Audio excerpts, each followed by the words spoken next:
Binondo food trip pero hindi sa Binondo? Diyan natin sisimulan ang ating 36 hours in Manila. Mahigit isang araw na malupitang food trip. Tulog sa presidential suite ng isang legendary hotel ang pahinga. Siyempre, merong street food trip tampok ang isang sikat na sisig. Bago umuwi, irarank natin ang isang sumisikat pa lamang na milk tea. It's a beautiful day for a food trip. Let's go!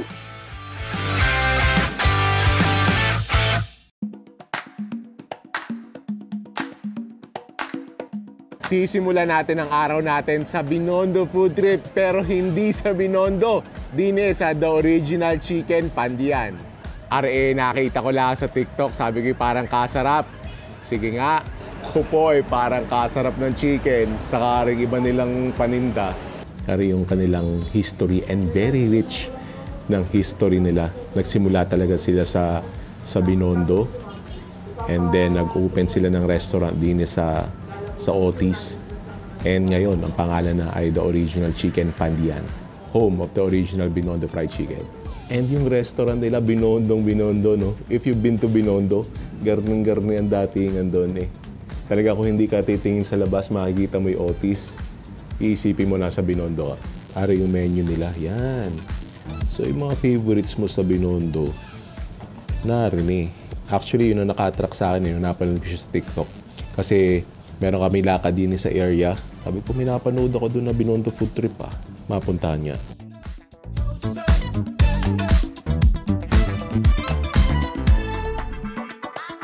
Para yung kanilang Yang Xiao fried rice. Look at how vibrant that yellow rice is. Tapos meron mga fried onion, green onion. Alam ko na this is gonna be good. Ari naman yung kanilang beef wonton mami. Different color sa mga more mass-produced na beef wonton mami, pero this smells really good. Tapos ari naman yung kikiam nila. Parang sarap na rin sa lumi. Yan. Ari na thin noodles. Tapos malaman naman yung wonton nila. And chunks of beef. Try muna natin yung noodles. First bite. Thank you, Lord.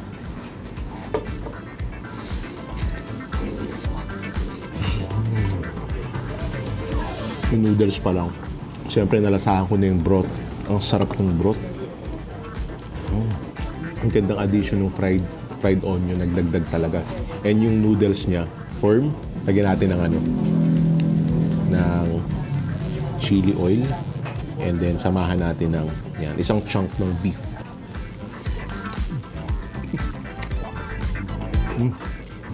Hanghang yung chili oil. Tapos yung beef talagang chunky. Beef na beef. Tapos ito ng wonton. Try natin. Yan, kaya malalaki naman yung wonton. Sasaw natin chili oil.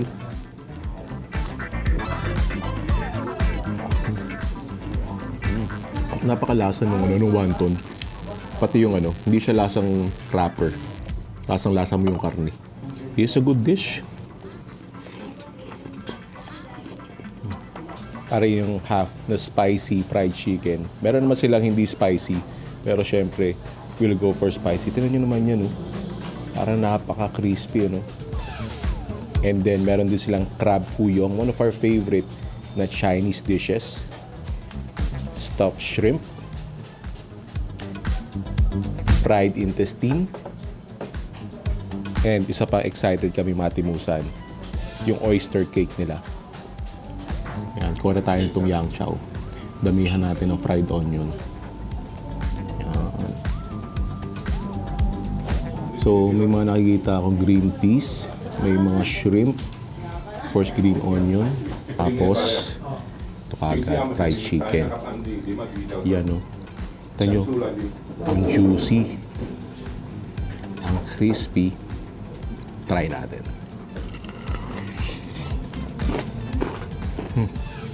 Napaka-crispy. Tapos yung lasa talaga hanggang laman. Lasang-lasa may mga Chinese spices. Wow. Ito yung mga chicken na pag inupuan mo, nasa harap mo, hindi mo naman mapapansin. Ang paubos na. Ang dami mo na nakain. Try natin siya. Chicken, tapos yung Yang Xiao fried rice.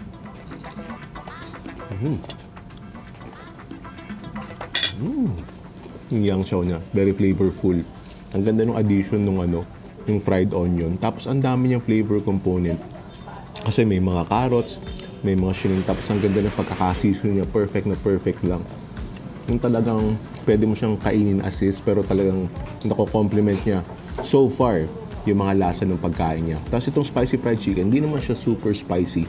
Meron lang siyang konting kick na pang-elevate, pang-dagdag sa sarap itong fried chicken. Sa ito daw matimusan na rin. So fried intestine. Yan, may green onion. Ang sausawan daw niya, din eh.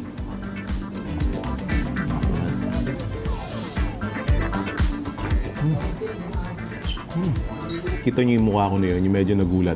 Kasi na-expect ko siya, medyo chewy. Pero nung kinagat ko, sobrang lambot. Ang nakakatuwa yung yung crisp ng green onion. Nice. Isa pang nakaka-addict na dish. Try din natin itong kikiam. Yan, so yung kikiam with the gravy. Wow. Kung meron lumihan na garni ang kikiam, ayun ang magiging paborito ko. This good kikiam. Bagay na bagay doon sa yang chow rice nila. Pero duda ko, excited si Aisha na timusan. So yan, so stuffed shrimp. So yung shrimp nasa loob ng kasama siya nung meat. Yan, try natin. Again with the gravy.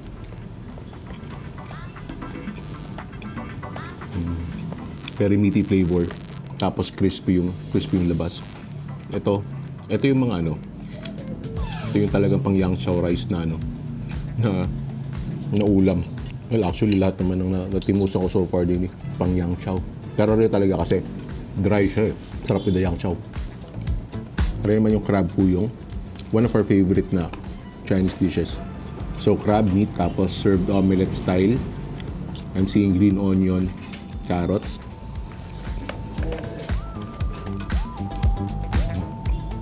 Salty in a nice way. Tapos itong sauce niya, really savory, really thick. Na nagbagay yung texture niya dito sa sa omelette na nicely cooked, hindi siya overcooked. It's a nice dish din. Excited ako dito. Yan, makikita niyo yung oyster talaga. Kita niyo naman yung texture ng oyster. Oh. So meron din siyang toge.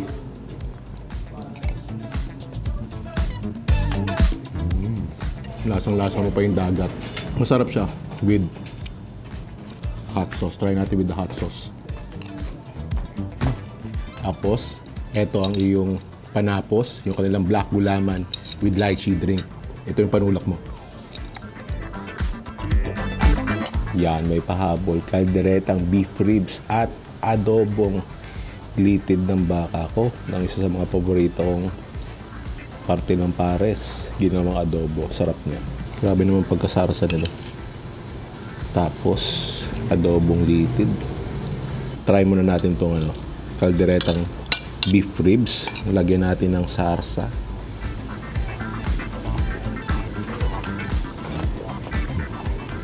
Sobrang lambot.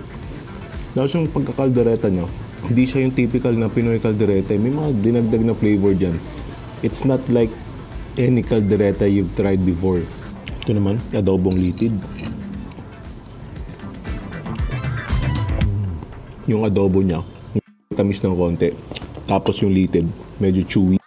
Pero very gelatinous, which is typical sa litid.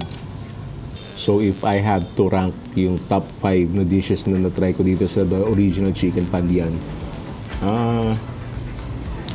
not in any particular order, yung beef wonton mami, yung yang chow fried rice, yung chicken, spicy chicken, yung fried intestine na ginawa kong popcorn, yung crab fuyong. Solid start sa ating 36 hours in Manila. See you sa next one. Dini tayo tutulog, one of the oldest and should I say most charming na hotel sa Maynila, ang Miramar Hotel. Kakain tayo din bukas sa Bistro M, kaya abangan nyo rin yon.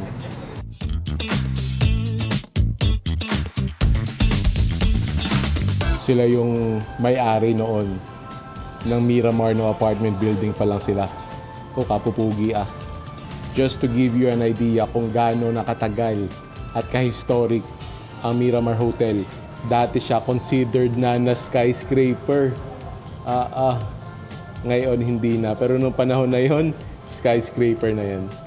Are yung mga room rates nila. And we are staying sa presidential suite. And this is the presidential suite. Wow!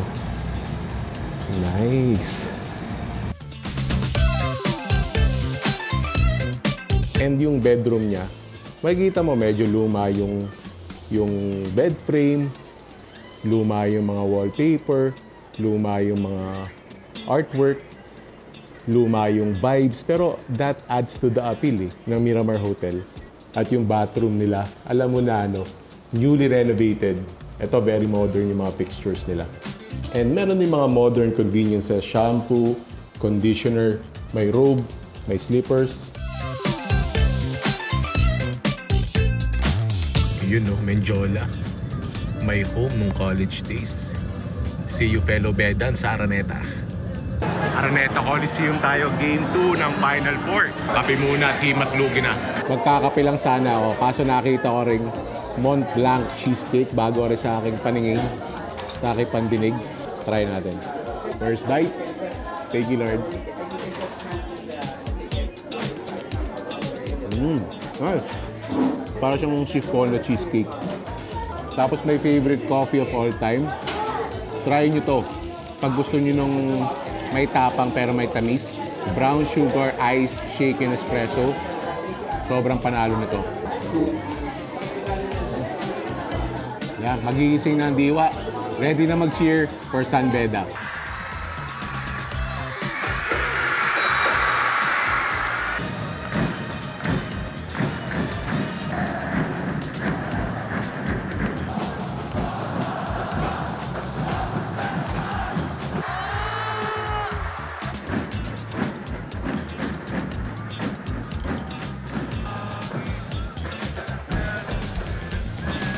Ayan, papunta na kaming wedding. Kaya rin kami dito nag-book sa Miramar Hotel ay malapit sa Pasay. Ross Boulevard lang sa Pasay yung reception.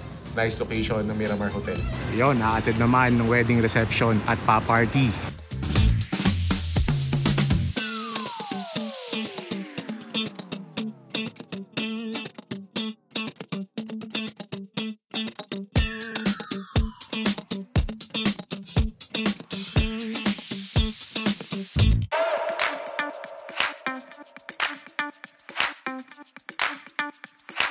Midnight na kami naka-check-in sa hotel. Naalala ko aring sinubukan ni Anthony Bourdain ng Super 6 Grill House. Yung sisig dine, kaya titimusan natin. Kakatuwa, literal na street side eatery nasa labas ang mga mesa at upuan. Para kalaan nasa... Gusto ko sana dine, kaso puno na yung mga tables. Pero may mga table naman sila doon sa loob. In fact, meron silang air-conditioned room doon. Para yung menu nila, syempre magsisisling pork sisig tayo. As tried by Idol Anthony Bourdain. Tapos, inihaw na pusit. Roadside, tapos yan ang pagpipilian mo. Pag hindi ka naman napaibig. Tapos yan, dito sila sa labas nagluluto. Parang kasarap din ang pansit na mare. Parang kasarap din ang mga iniihaw na rin. Arang hirap tayo pag nakikita mo yung mga niluluto. Tulad na rin tilapia, kakapaibig din. Yan. Ari ang kanilang air-conditioned na area. Ari sa Jai, pinunta natin din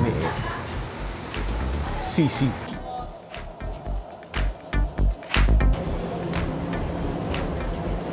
Yun na yung sisig. Yun, niluto.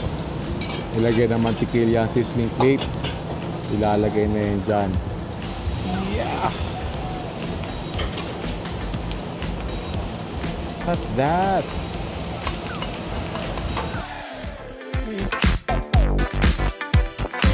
Yan, ari na ang world famous na sisig. World famous kasi na-feature to ni Anthony Bourdain sa kanyang documentary. Siyempre nakita na yan ng mga banyaga. Tagal ko na rin gustong timusan. Mamaya natin lalagyan ng kalamansi. Tingnan natin kung kailangan pa ba. So first glance, ang naiiba sa sisig na rin, may mga bell pepper. Kakaiba, usually ang bell pepper sa sisig, ginagamit lang yan kapag tofu sisig, pork sisig, merong bell pepper. Tingnan natin if it works. So maskara yung gamit niya, makikita niyo yung mga cartilage. Try natin with rice. First bite. Thank you, Lord.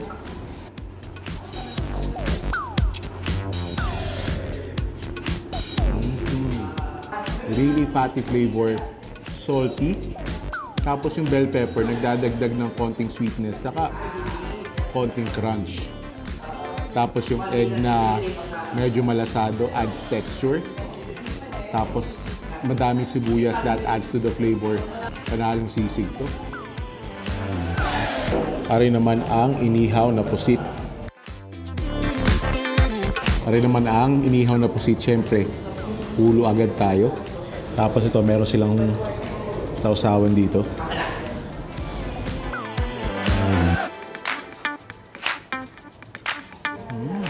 Ang ganda ng pagkakaluto niya. Perfectly charred. Yung mga charred parts, nagdadagdag ng konting crunch. Tapos malambot yung pinakalaman. Tapos heavy on the onion flavor. Kasi kita nyo, ang daming sibuyas, oh. Marami rin kamatis. Yan. Ang really smoky. Sausaw din natin dito. Ganyan dapat ang inihaw na pusit. Merong sibuyas sa kamatis. Dahil salty yung sisig, lagyan lang natin ng konting kalamansi. Sarap ng sisig na to, kaya pala lahat ng nabarik sa labas, lahat ay may sisig. And yung claim nila na Malate's best sisig, wala pa naman akong tatry na ibang sisig dito sa Malate. So, I have no point of comparison. Pero this is really good. Pwede siya, masarap siya. I can just imagine na masarap siya na pulutan, pero for sure, masarap siya na ulam. The serving size. Rinig nyo naman, grabe yung kasiyahan dito. Talaga nagmamauntian, magkakasama mga magkakaibigan, sharing a good meal over couple of bottles of beer. Tapos, masarap na sisig, masarap na ihaw-ihaw. Tapos ano siya, street food setup siya. Pero yung presyo niya medyo hindi pang street food, parang restaurant na talaga. And okay naman yung presyo, pero the serving size could be bigger. Tulad itong inihaw na pusit. Pero sa presyo naman, at sa ganda ng pagkakaluto, ay hindi ka natalo. Pero itong sisig, panalo sa lasa, panalo sa serving size. Must try sisig, din sa Malate.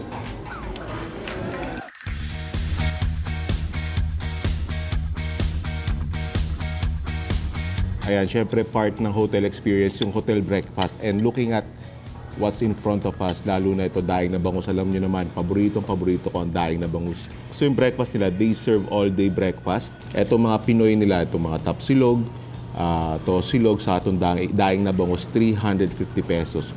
Good serving size, 2 itlog. Ang importante dyan, meron siyang unlimited na coffee. Yan. Tingnan natin na suka. And then fried rice. First bite. Thank you, Lord.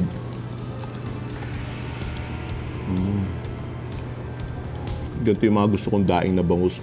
Yung hindi kaalatan, pero may alat pa rin para masarap siya sa suka.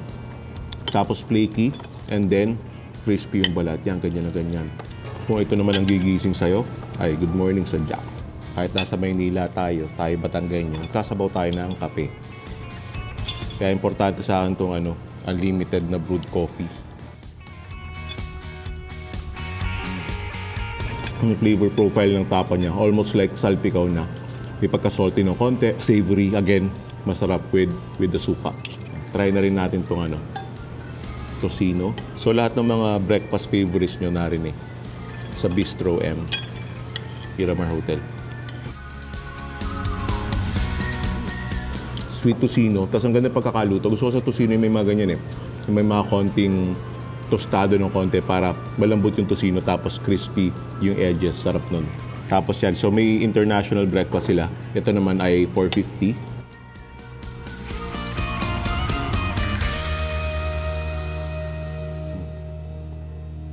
Butter on bread, tapos bitas ng honey. Can't go wrong with that.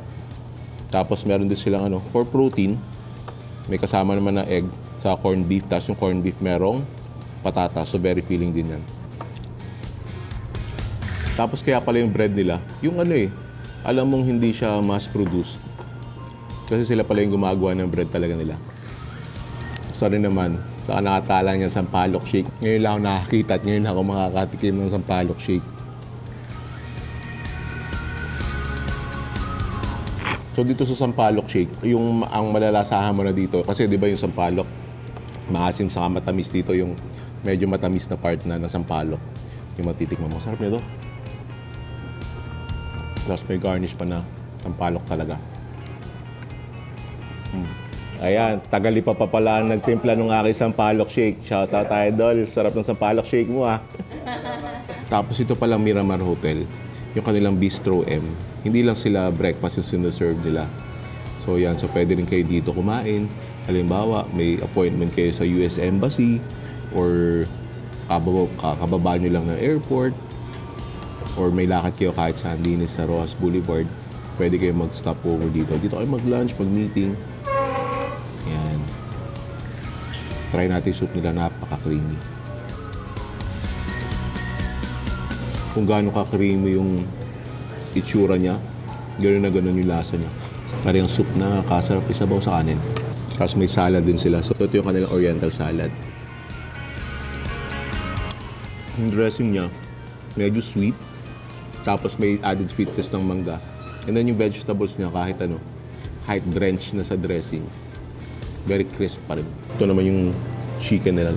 Tapos talagang punong-puno ng gravy. Really crispy.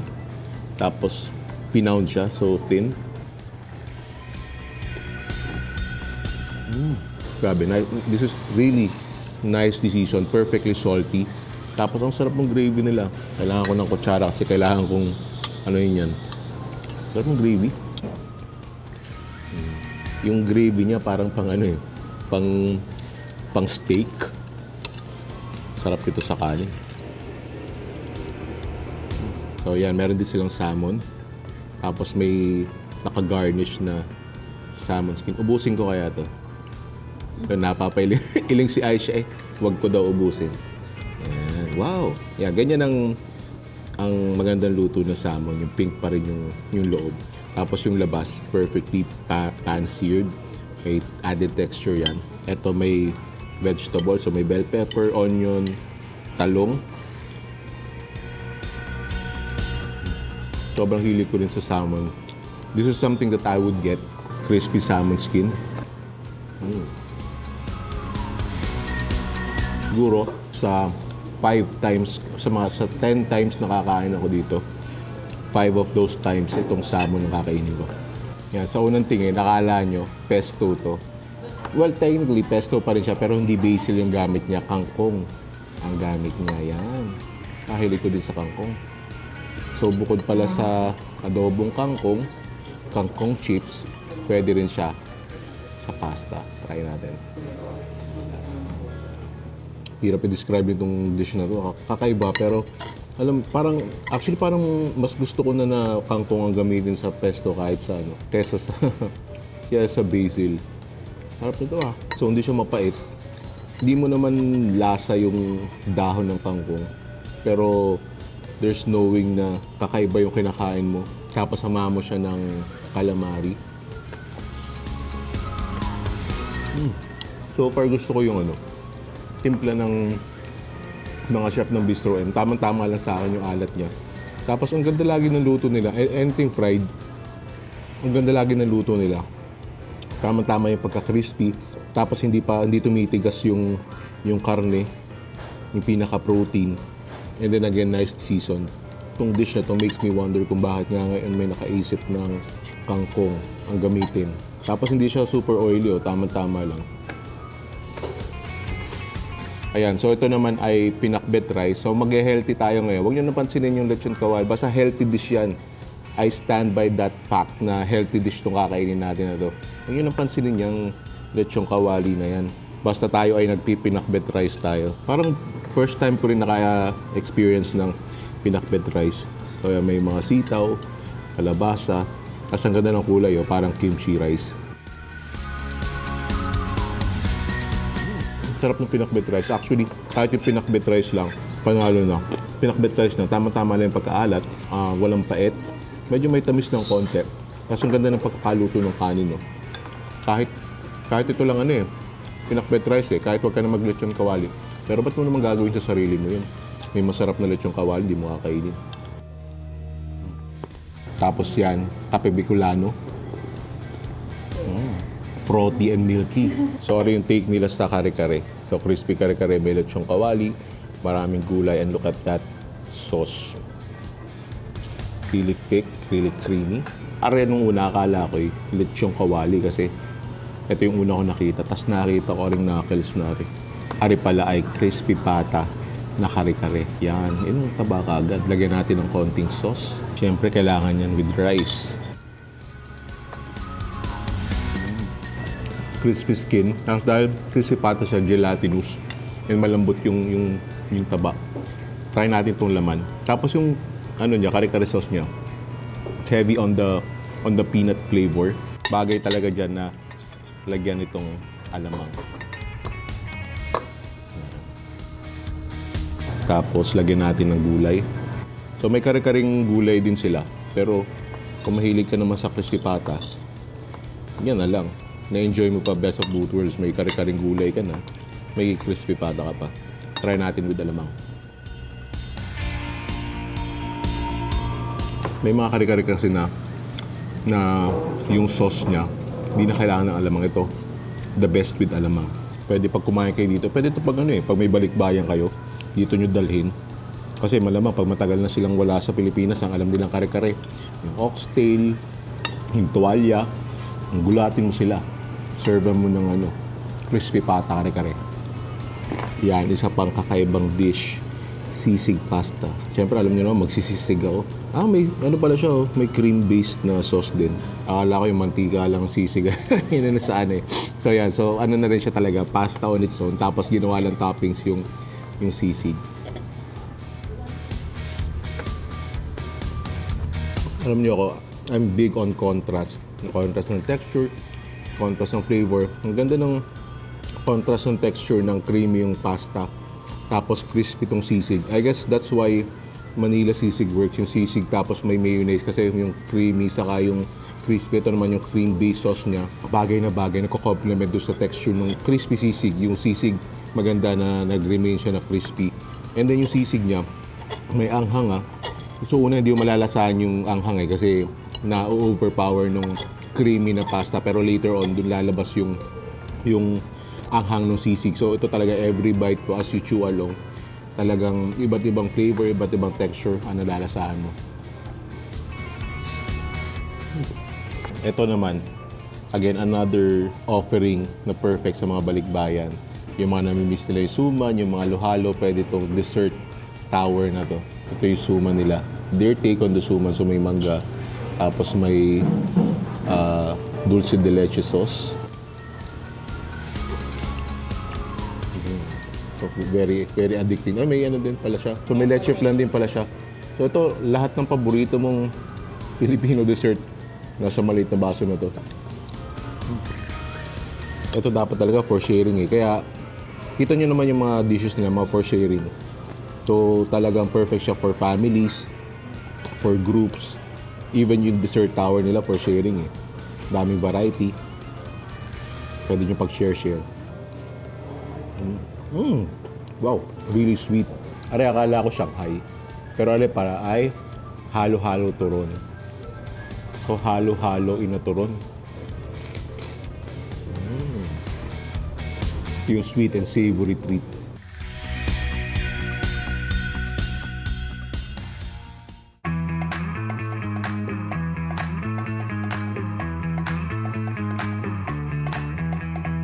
Narito na kami sa Ayala Malls, Manila Bay kasi magnanaiya X na kami Skyway. Daan muna din lalakad-lakad.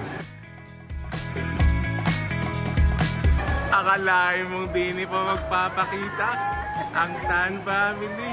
Sayo, kilala ko yun Hello! Ano nararamdaman ko makikita tayo dito?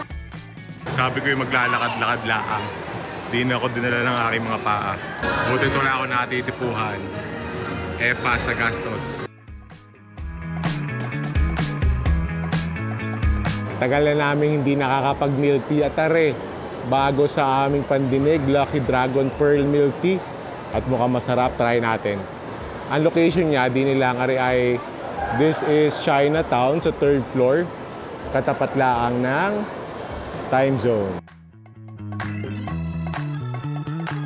Di ni kami napaibig eh.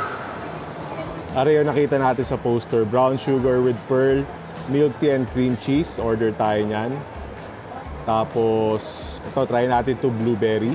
Coffee, para makapag-coffee na rin tayo. Coffee smoothie with cream cheese. Strawberry smoothie with cream cheese. At lemon calamansi and passion fruit tea.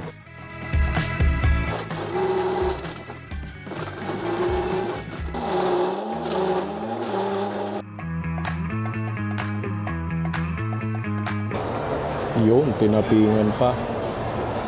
May merengue. Tapos drizzle of choco syrup.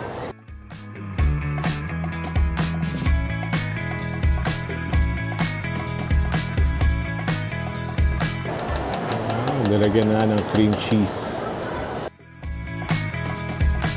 Then cheesecake. Cheesecake!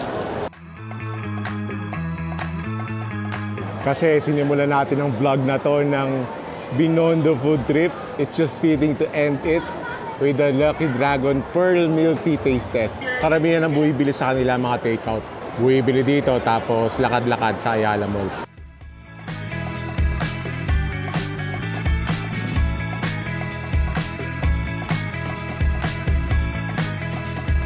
Pwede nyo nga rin palang i-adjust yung sugar selection nyo para kung ayaw nyo ng sobrang matamis. Yan, ano kaya unahin natin dito sa Limang Are? Yung ilang linggo namin hindi i-milk tea, ibinawi ngayon. Ito muna ng coffee smoothie. Yan. Kasi alas 3 na, alam nyo naman, basta alas 3, kailangan nagkakape tayo. Try natin. First sip. Thank you, Lord. Lasang-lasa mo yung coffee flavor. Tapos haluin natin para humalo yung ano. Kita nyo mas sa ibabaw yung cheesecake. Try nga natin yung cheesecake. Yung cheesecake niya, saktong-sakto lang yung tamis. So, etong coffee smoothie, malalasahan mo pa rin yung kape. Tapos, kino-complement lang siya ng sweetness. Tapos, meron din siyang chocolate drizzle. So, parang na rin siya, mocha na cheesecake. Ito naman yung blueberry with milk nila. Tapos siya, may cream cheese din. So yung froth na nakikita nyo sa ibabaw, ano yan? Cream cheese. Tapos yan, meron ding pearls sa ilalim. Haluin natin maigi.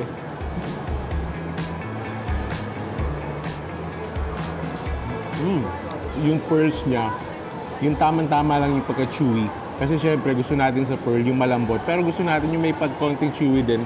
Mas satisfying yun, yung medyo inunguya natin. Pero hindi siya makunat. This is just perfect yung pagkakaluto ng ng pearls niya. And I'm assuming na sakto lang yung niluluto nila tapos nauubos kagad kasi yun ang problema sa pearls pag sobrang tagal, kumukunat. And dami namang bumibili sa kanila, usually takeout. So talagang bagong-bago yung mga pearls nila. Tapos yung blueberry flavor niya, very light lang. Mas lasa mo yung milk kaysa sa blueberry. Gusto ko na i-try itong brown sugar milk tea.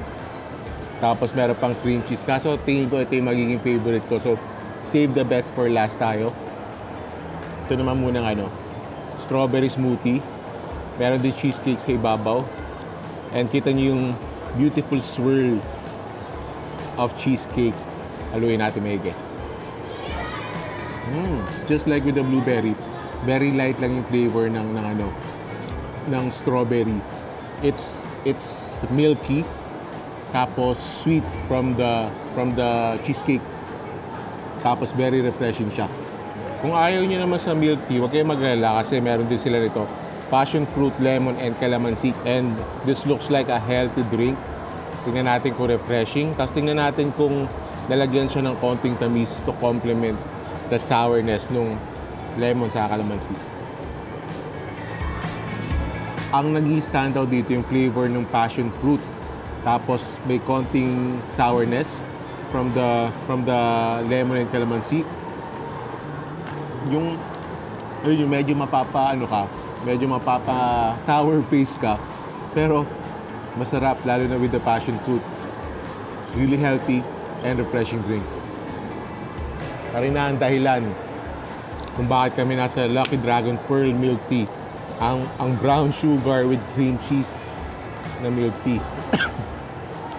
Yung usually brown sugar saka cream cheese, correct me if I'm wrong pero parang bihira siya pagsamahin.